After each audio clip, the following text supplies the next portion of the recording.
All right, let's take a quick look at cotangent x. Now, it looks almost like a reflection of tangent x over the x-axis, but notice there's one difference. Our asymptotes are at 0, pi, 2 pi, 3 pi, negative pi, instead of at pi over 2, 3 pi over 2 like tangent was. And why is that?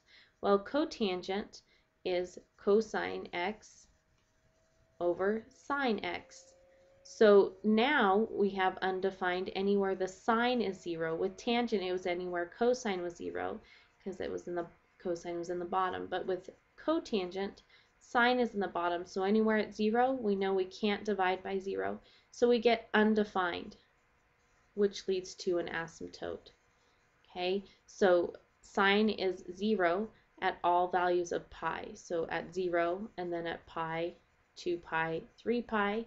Also the negative pi, negative 2 pi, negative 3 pi, so that's why those are where our asymptotes occur. The other thing about the basic shape of cotangent is that it is up on the left and goes down to the right. Okay, this is exactly the opposite of tangent. Again, that's because we've flipped the fraction. Okay. All right, so let's take a look at some transformations. What would negative cotangent x look like? Well, multiplying by a negative again reflects over the x-axis. So it's just going to flip our graph so that instead of going up to the left, it's going to be down on the left. Okay, and instead of down on the right, it's going to be up on the right. So the curve just reverses. And that will happen on each of these sections. The asymptotes do not move. They stay exactly where they were. We still cross at 0. But again, we've just reflected, and that's terrible drawing. I apologize.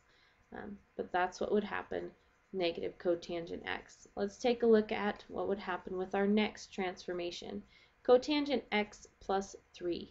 That's going to take our cotangent function. Nothing's been stretched, reflected, and it's just going to move it up 3. Okay, so like we did with tangent, notice we have these key points we can look at. Okay, right here at 0, and then these are my pi over 4s. Cotangent of pi over 4 will come over here is 1, and cotangent of 3 pi over 4 is negative 1, and cotangent of pi over 2 is 0. What you can do when you're moving up and down is take these 3 points, move them up and down. So if I move them up 3, move this point up 1, 2, 3, and this point up 1, 2, 3. Okay, notice it's still up on the left, down on the right. Okay, I haven't reflected. All I've done is shifted up 1, 2, 3 places. Okay, so take those key points, move them up 3, and then just draw your classic cotangent curve. And this would happen on each section.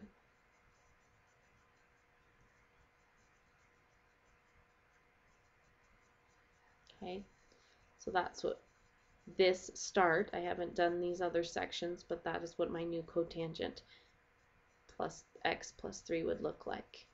Okay, let's look at our last option. What's going to happen? Okay, cotangent x minus 3. So minus 3 on the end is going to move it down 3. So again, you just take those key points, move them down 3. So 1, 2, 3 down for this point, 1, 2, 3 for this point, and 1, 2, 3. Okay, and it's still, again, it's up on the left, down on the right.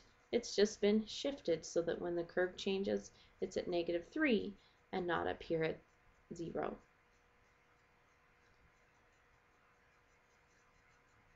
So this one would be here and here. Okay, let's do a few matching just to make sure. Okay, so our first one we want to match is y equals cotangent x. The regular cotangent x graph, remember, is up on the left, down to the right, and its curve should change right at 0. So notice this one probably wouldn't work because notice my curve is not changing here at 0. Okay, it's changing up. So this one obviously has been shifted up a bit. Okay, my next one, where is the curve changing? Down here. So this one's been shifted down. Okay, let's take a look at this one. Where is the curve changing? Right there. Hey, right at 0. And there, right at 0. And there. See how the curve changes right there at that point? Okay, so this is at 0. Is it going the right direction, up to the left, down to the right? It is. So my first one here is C, and I'm going to mark that off because I've used it. What about negative cotangent x? Well, we know these first two aren't going to work because negative cotangent x still is not shifted. All it's happened is it's been reflected. Okay, so these first two, one was moved up, one was moved down, so we know it can't be those. Option D here, notice the curve is still changing right at y equals 0. Okay. But the only thing that's changed is instead of being up to the left and down to the right, it's up on the right and down to the left. And if you've done tangent, you may say, well, how do I know that's not a tangent function? Well, one thing that tells us it's not our standard tangent function is our asymptotes are in the wrong place. Okay, for cotangent, it's at 0, pi, 2 pi. For tangent, it's at the pi over 2's. Right, so I know this is my negative cotangent x. Okay, I have my first, these two are left. One is cotangent x plus 2, the other is cotangent x minus 2. Well, obviously the plus 2 would be the graph shifted up to, and the minus 2 would be the one shifted down to. So just take a look at it closely. Oh, this curve changes up here, which is up 1, 2 from y equals 0. So this is my cotangent x plus 2. It's been moved up. This one has been shifted down. Notice my curves change to below the x-axis.